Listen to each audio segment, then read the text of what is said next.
असं अगोदर म्हणत होते की काँग्रेसच्या पेक्षा 3 सीट येतील. एवढा कॉन्फिडन्स तुम्हाला आला?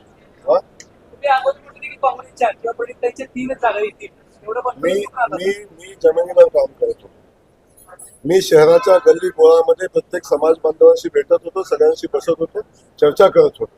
तेव्हा आपण पाहिलं असेल की आमचे खास करून इथं देवेंद्रजी कोटेजी उभे आहेत. या माणसाचा शहराचा प्रचंड मोठा अभ्यास, अगदी गल्ली बोळाचा, छोट्या छोट्या समाजाचा, प्रत्येक व्यक्तीचा अभ्यास असणारा एक लोकप्रतिनिधी आमच्यासोबत निवडणूक करत होता. पण अशा वेळी काँग्रेस पक्षाचा उमेदवार कोण आहे हे सुद्धा त्यांना माहिती नाही. काँग्रेस पक्षाच्या प्रचाराच्या मोहिमेमध्ये ते सहभागी झाले नाही. या शहरामध्ये जाहीरनामा काय असावा, शहराला काय पाहिजे याची माहिती नाही.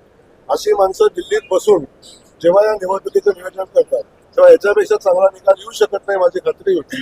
आणि त्यामुळे ती माझी खात्री मी व्यक्त केली. की हा पराभव अंतिम नाही, आत्मपरीक्षणातून आम्ही नवीन लढाई लढू. त्याचबरोबर ते असं म्हणतात की तुलना हमारे फितरत नहीं, 2 कदम पीछे हटे, अगली छलांग लगाने को. दो कदम पीछे नहीं हटे हैं, 2 कदम पीछे नहीं हटे, 50 कदम नीचे गिरे हैं. पण फिर भी गिरे तो भी टांग ऊपर, अशा पद्धतीची भूमिका घेऊन जर आपण बोलणार असू तर मला वाटतं याच्यापेक्षा वेगळं काय असू शकतं. माझं काहीच म्हणणं नाही.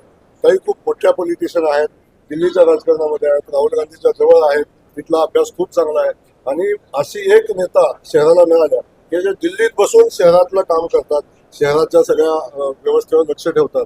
त्यामुळे एवढी दूरदृष्टी असलेल्या नेत्या या शहराला मिळाल्याचा आनंद आहे. हो, करमाळ्यामध्ये भाजप आणि राष्ट्रवादी